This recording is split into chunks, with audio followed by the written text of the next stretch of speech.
I get a little bit of water on my hand and I just squeeze the clay like this. Get your mind out of the gutter. This is a real part of the pottery process. I'm not making this up for my thottery. You can put this in 0.5 speed.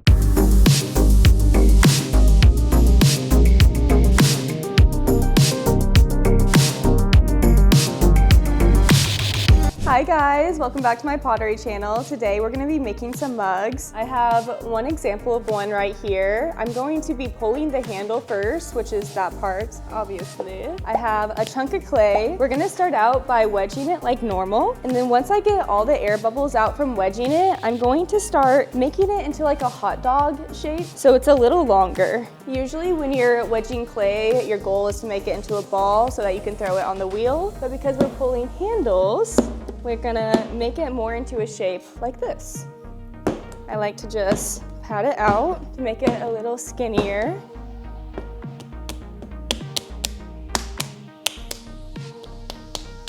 Yeah, boy.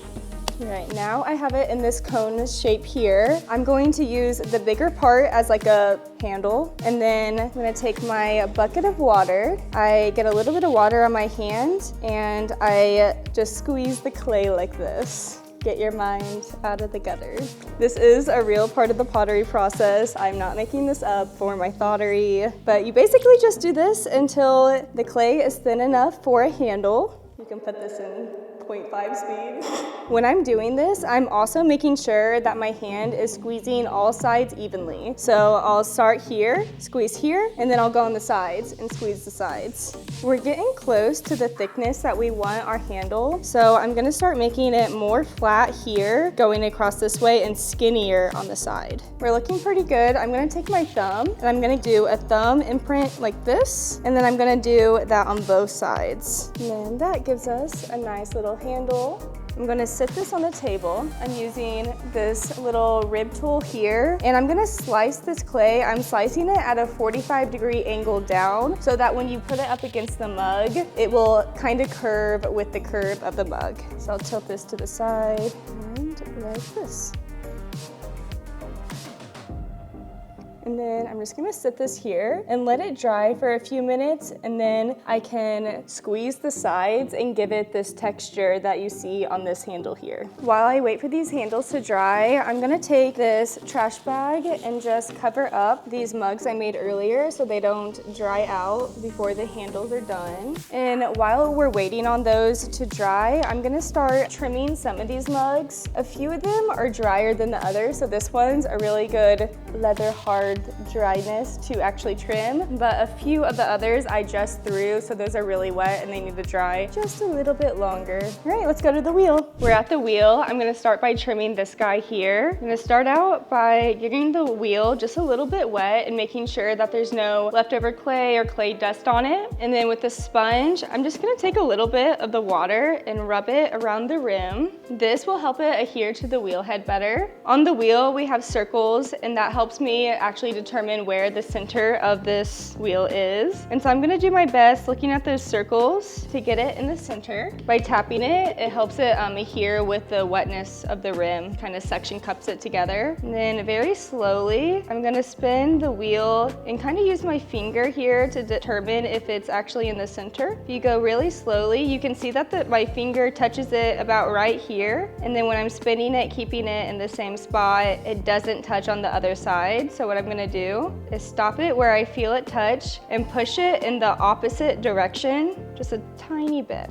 And that should be good. I have this little log of clay here. I'm gonna put it into two little logs like this, and I'm going to hold down the top of my mug here and use these little logs of clay to help me keep this mug in the center of the wheel. Now we have that. I'm going to start by using this trimming tool. I'm going to shave off some of the side, and then I'm gonna add a foot to the base of this mug.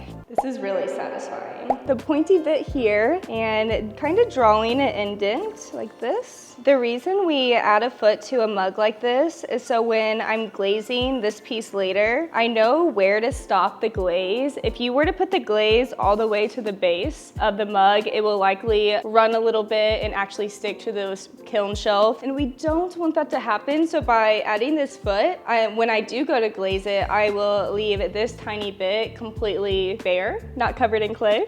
All right, now I'm working on the center. Again, I'm gonna use the pointy bit here to draw a line. And then from there, I'm just gonna take some of the clay from the inside and stopping at where I drew that line. I'm actually gonna switch tools to this one here. This also takes some of the weight off the piece. So before I started trimming, this piece might've been a little heavy, especially like bottom heavy. But now, once it's trimmed, the wall should be an even thickness instead of like the base being super thick and the rim being pretty thin. I'm just gonna take my sponge and smooth out any rough edges.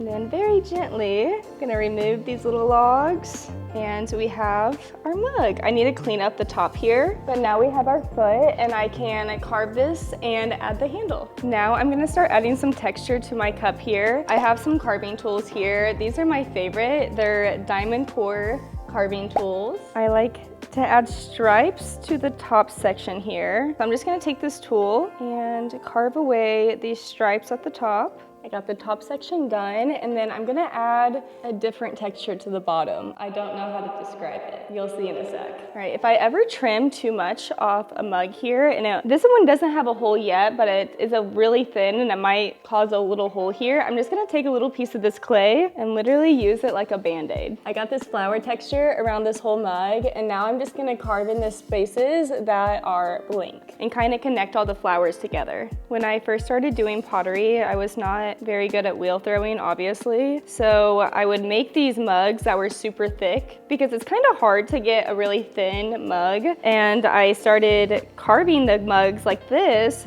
just to take away some of that like weight of the mug. And then over time, that's kind of how I developed my style with pottery. Now I have all the texture done. I'm taking my sponge here and I'm going to just kind of buff out that texture. The reason I do this is because if I didn't, that texture would be really sharp, especially when it goes through the kiln and gets glaze on it. I don't want people to be drinking their morning coffee and get poked by their mug, so. All right, we've moved back to my wedging table. I have my handle here. It's a little bit firm now since I let it sit while we carved and trimmed this. Also in the meantime, I made this little guy. This is going to be a little mushroom top to the handle, like this guy here. First, I'm gonna take this handle and I'm going to pinch it just like this all the way down. I do this just because I think it's a cute, fun texture. I'm gonna kind of measure out where I want this. I'm gonna say right here sounds good. I like to push the top down and give it more of like a thicker surface area to attach this to. I'm also going to use this part and